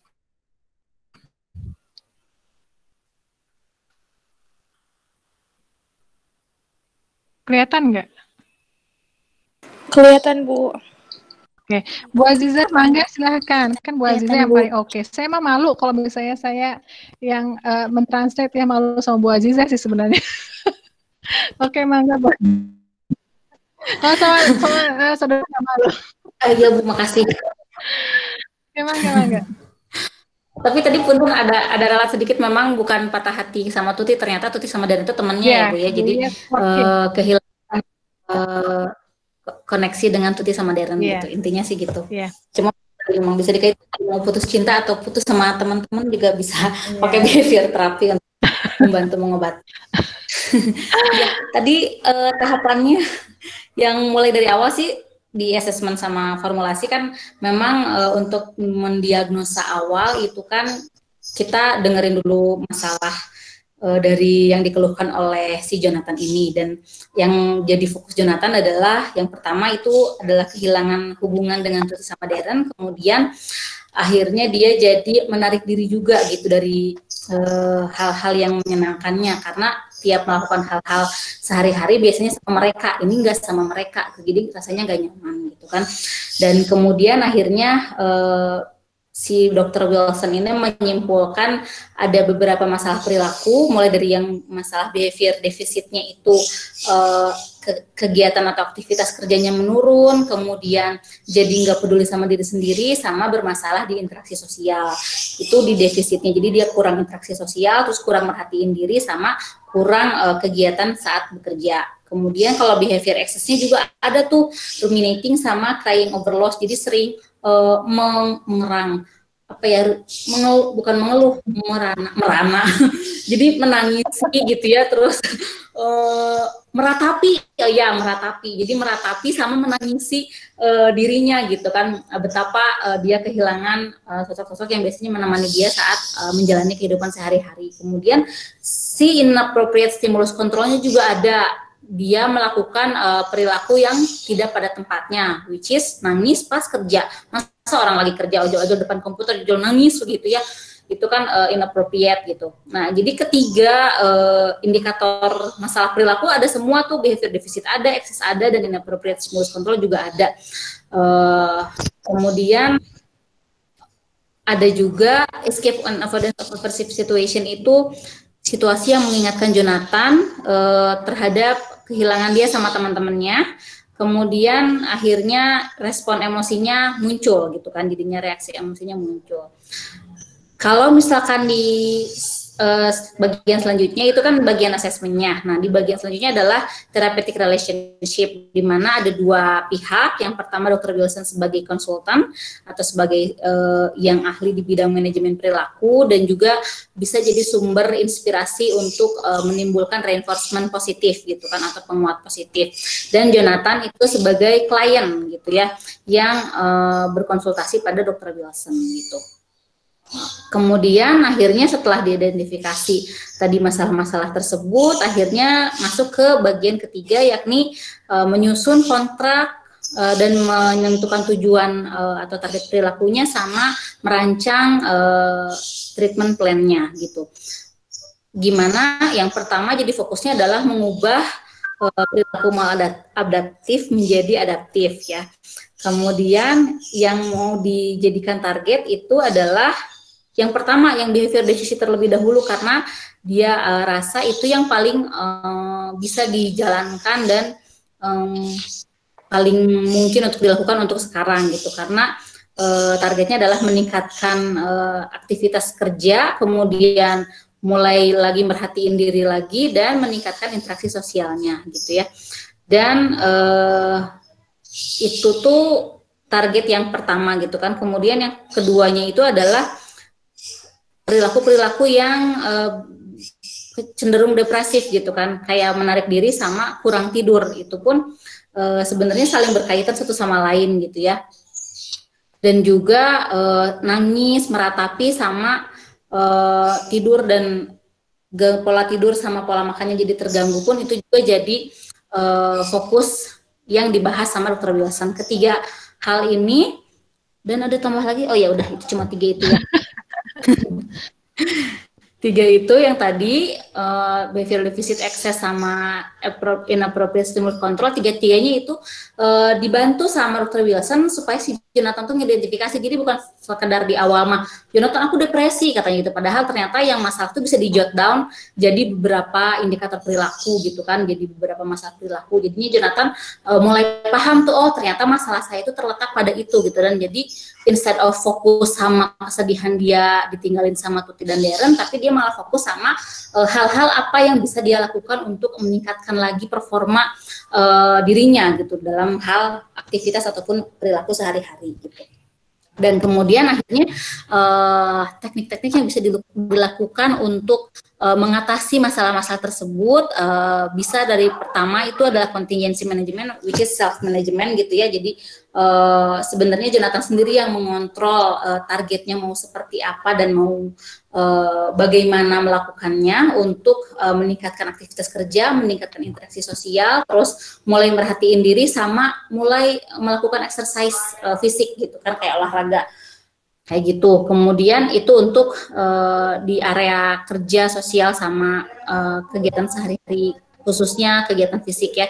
Kemudian stimulus kontrolnya juga dilakukan dengan menurunkan hal-hal yang dia biasanya hindari, kayak tadi menarik diri ataupun yang lain, itu pun dijadikan fokusnya. Kemudian dikasih juga psikoedukasi tentang bagaimana mengelola perilaku, dan juga akhirnya si Dr. Wilson juga nge-sharing atau misalkan ngerancang model terapi perilaku seperti apa yang cocok untuk Jonathan gitu.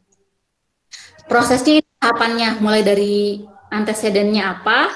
Ini sebenarnya kalau di modifikasi perilaku kita kemarin udah berlatih ada functional assessment namanya, pakai ABC ya, antecedent, behavior, sama consequence gitu. Ini juga sebenarnya di proses terapi yang behavior terapi juga ada dimasukin di sini namanya antecedent, respon, sama consequence gitu kan. Dimana antecedennya itu adalah teringat sama Tuti sama Darren ketika melakukan aktivitas sehari-hari, karena biasanya sama mereka gitu. Karena teringat sama Tuti sama Darren, akhirnya responnya atau perilakunya itu menarik diri. Menarik dirinya jadi kayak nonton TV, diem di tempat tidur, pokoknya jadi nggak produktif aja, jadi males gitulah ya bawaannya.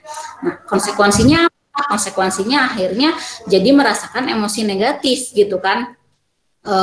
karena merasakan emosi negatif itu, akhirnya dia menarik diri lah dan melakukan hal-hal yang tidak dia inginkan seperti menangis, mulai dari performa kerja menurun dan lain-lain sebagainya. Dan hal itu digeneralisasi sama dia, nggak cuma di rumah tapi juga ke dunia kerja dan ke dunia sosialnya gitu kan. Kemudian akhirnya si Dr. Wilson itu membangun hubungan terapeutik dengan Jonathan dengan memotivasi lah, memberi penguat positif gitu. Kayak misalkan apa hal-hal yang bisa membuatmu menjadi enjoy lagi. Terus nanti si Jonathannya nyerita apa aja yang bisa dia lakukan. Terus sambil terus dieksplorasi hal-hal yang bisa menyenangkan Jonathan gitu, yang bisa menggantikan memori sedih dengan Tuti sama Darren dengan kegiatan barunya gitu kan, dengan teman baru dan lain sebagainya. Kemudian Dr. Wilson juga memberikan psikoedukasi kepada Jonathan tentang terapi perilaku ini. Tadi kan sudah disebutin bahwa Jonathan kamu teh behavior defisitnya ini enggak disebut defisit, jadi kurang tidur segala macam, disebutin lah masalah-masalah perilaku yang dia hadapi, dan Jonathan setuju dengan itu. Akhirnya diberitahu bahwa kita akan melakukan behavior terapi, di mana behavior terapi itu adalah bla bla bla bla bla. Nah, kemudian akhirnya ketika Jonathan menyepakati bahwa dia itu yang jadi masalahnya itu adalah perilaku dan terapinya pun jadi pakai behavior terapi, akhirnya mereka menyepakati kontrak untuk mengatasi masalah perilakunya itu gitu kan. Contohnya kalau misalkan untuk di sosial setting, di setting sosial dengan nonton acara olahraga seperti itu. Kemudian bisa ngasih reward yang lebih banyak untuk diri sendiri, misalkan dengan melakukan hal-hal yang dia suka. Kemudian juga untuk mendorong dia mencari teman baru gitu. Nah, selain itu juga si Dr. Wilson ngasih reinforcement positif secara verbal dengan membantu Jonathan tadi mengidentifikasi apa saja yang dia butuhkan dan apa saja yang bikin dia senang untuk melaksanakan program perubahan perilakunya gitu. Sehingga di tahap akhir termination dan outcome, akhirnya Jonathan itu berhasil mengubah perilaku maladaptif menjadi adaptif. Dia bisa menemukan hal-hal apa saja yang bisa memotivasi dia atau yang mendorong dia untuk mengubah perilakunya lebih baik, terus kemudian meningkatkan kontak sosialnya dan mulai berolahraga. Dia juga berhasil mengidentifikasi apa saja yang bisa memicu rasa sedih dia atau memicu masalah perilaku dia, which is kehilangan Tuti sama Darren tadi. Kemudian tahu konsekuensinya apa dan juga bisa mulai belajar membangun interaksi sosial yang menyenangkan. Sehingga Jonathan pun melihat hubungan dia dengan Dr. Wilson ini sebagai suatu hubungan yang menyenangkan. Dan kalau kita bandingin dengan yang psikoanalisa itu kayak hubungannya itu kayak love hate, kayak friend enemy relationship. Kadang nurut, kadang sebel, kamu mah nggak bener, cina jadi terapis teh, gitu-gitu. Kalau di peer terapi ini ternyata secara garis besar si Jonathan puas dan menganggap hubungannya itu hangat dan suportif gitu dengan Dr. Wilson gitu. Dan sesinya pun tidak berlangsung terlalu lama ya, hanya 3 bulan yang terdiri dari 15 sesi. Dan akhirnya si Jonathan juga mulai belajar menguasai kemampuan untuk mengubah diri atau memodifikasi diri. Jadi modifikasi bukan cuma mobil, ternyata modifikasi diri pun ada.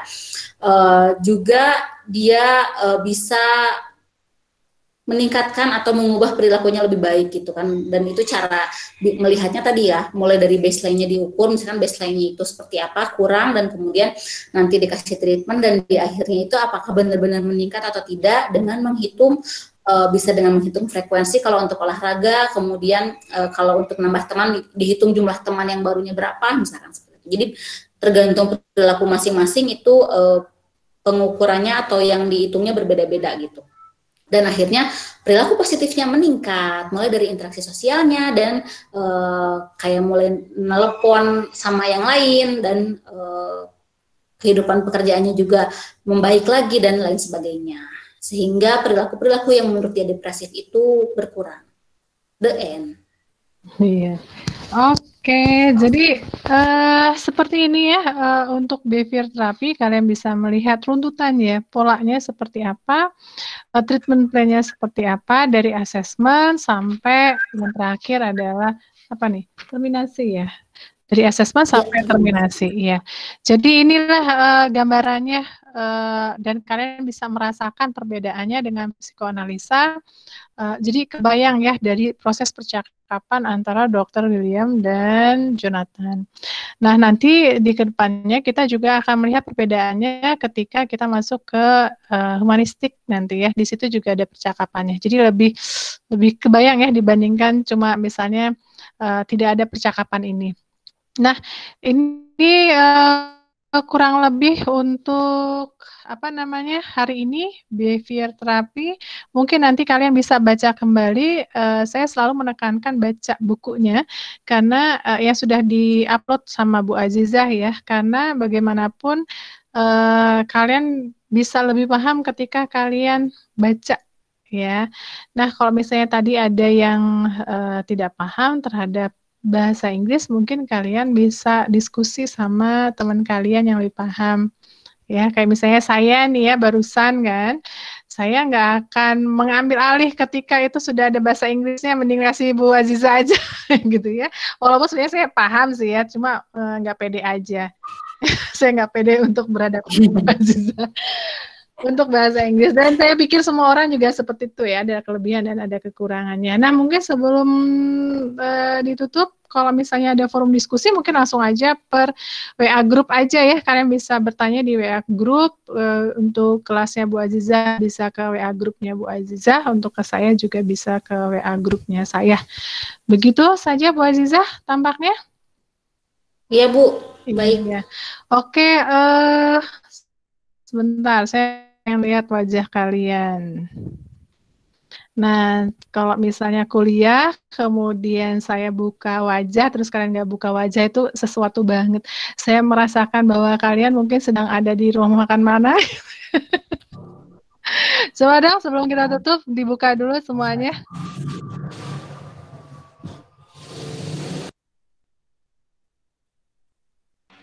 Hadir, Bu. Ya. Yasir, Farani, Xiaomi, Anissa. Oke, jadi kalau misalnya kita ketemu, saya paham lah ini pernah jadi mahasiswa saya. Karena saya itu harus visual. Kalau nggak visual cuma nama aja itu saya susah. Kalau visual insya Allah ingat, walaupun nama nggak ingat. Oke, semuanya saya berharap hari ini ada beberapa hal pengetahuan yang bisa masuk ke dalam memori kalian. Nanti kalian perkuat juga ketika kalian membacanya berkali-kali ya, supaya nanti paham dan kalian bisa mengaplikasikan misalnya nanti di kehidupan kalian keseharian ya. Ini menurut saya sih sangat mudah terbaca langkah-langkahnya seperti apa. Kalau misalnya yang terapi-terapi yang lain mungkin tidak terbaca ya, tapi kalau misalnya kayak self direction yang tadi sudah kami sampaikan, saya dan Bu Aziza, tampaknya kalian bisa menurunkan juga. Kalau misalnya kalian mau diet seperti apa gitu ya, apa yang harus dilakukan. Kalau misalnya kalian mau meningkatkan IPK, kalian harus seperti apa langkah-langkahnya, apakah kalian butuh supporting system atau enggak. Kalau misalnya kalian bisa sendiri, apa yang harus dilakukan ketika sendiri. Kalau misalnya butuh supporting system karena misalnya banyak sekali buku-bukunya menggunakan bahasa Inggris, maka kalian bisa lakukan itu bersama dengan teman-teman. Jadi mungkin ini bisa berguna buat kalian di kesehariannya ya. Oke, alhamdulillah terima kasih sekali atas kehadiran kalian di kelas pagi ini. Insya Allah kita ke depan akan bertemu dengan materi yang berbeda. Kami, saya dan Bu Aziza nanti akan mengupload juga untuk materinya, sumbernya dari mana kalian bisa baca mungkin sebelum hari hanya, terutama untuk percakapannya, sehingga nanti kalian bisa lebih paham. Oke, terima kasih. Sama-sama kita membaca hamdalah. Alhamdulillahirrahmanirrahim. Assalamualaikum warahmatullahi wabarakatuh. Waalaikumsalam warahmatullahi wabarakatuh.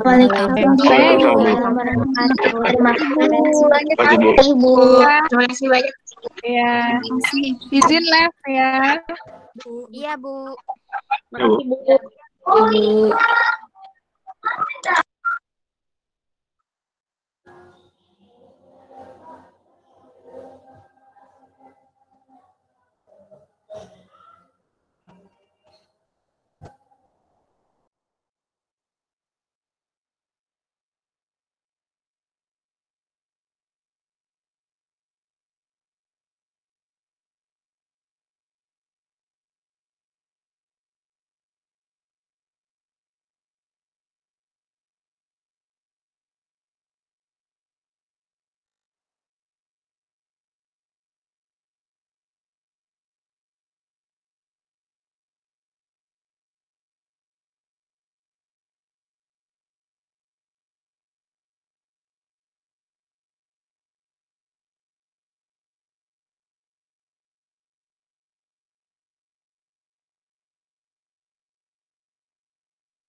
Ya, bagus ketiduran.